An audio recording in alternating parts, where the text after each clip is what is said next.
নমস্কার সবাইকে, আমার রান্নার চ্যানেলে তোমাদের সকলকে জানাই স্বাগত।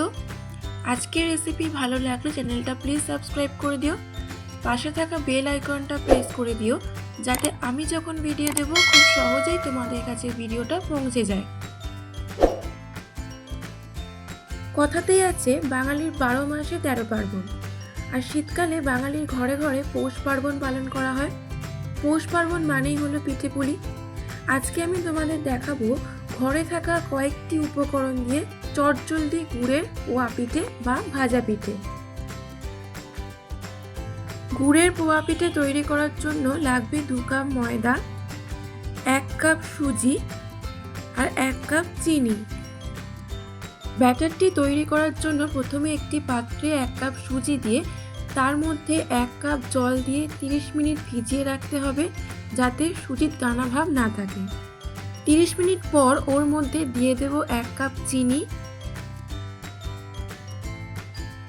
2 কাপ ময়দা,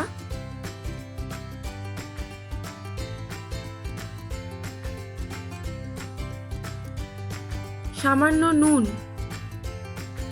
ও মৌরি। তারপর অল্প অল্প জল দিয়ে ব্যাটারটি তৈরি করে নিতে হবে।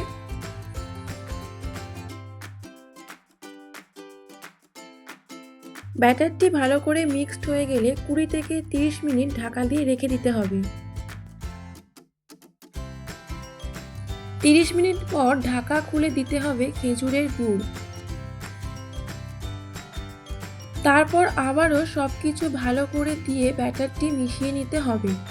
যত ভালো করে ব্যাটারটি মেশাবে পিঠে তত ভালো ফুলবে।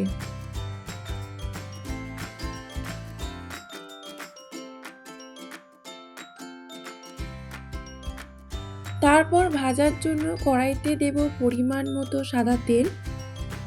তেল গরম হয়ে গেলে ছোট একটা হাতল দিয়ে 1 হাতল করে তেলে দিয়ে পোয়া পিঠেগুলো ভেজে নেব।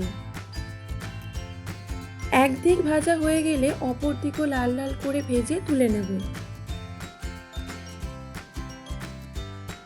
তারপর গরম গরম পরিবেশন করব শীতকালে চটজলদি গুড়ের পোয়া পিঠে বা ভাজা পিঠে। আজকের রেসিপি কেমন লাগলো আমাকে অবশ্যই কমেন্ট বক্সে লিখে জানিও। ভালো লাগলে লাইক ও শেয়ার করতে ভুলবে না। আবার দেখা হবে নতুন একটা ভিডিওতে। ততক্ষণ সবাই ভালো থেকো, সুস্থ থেকো।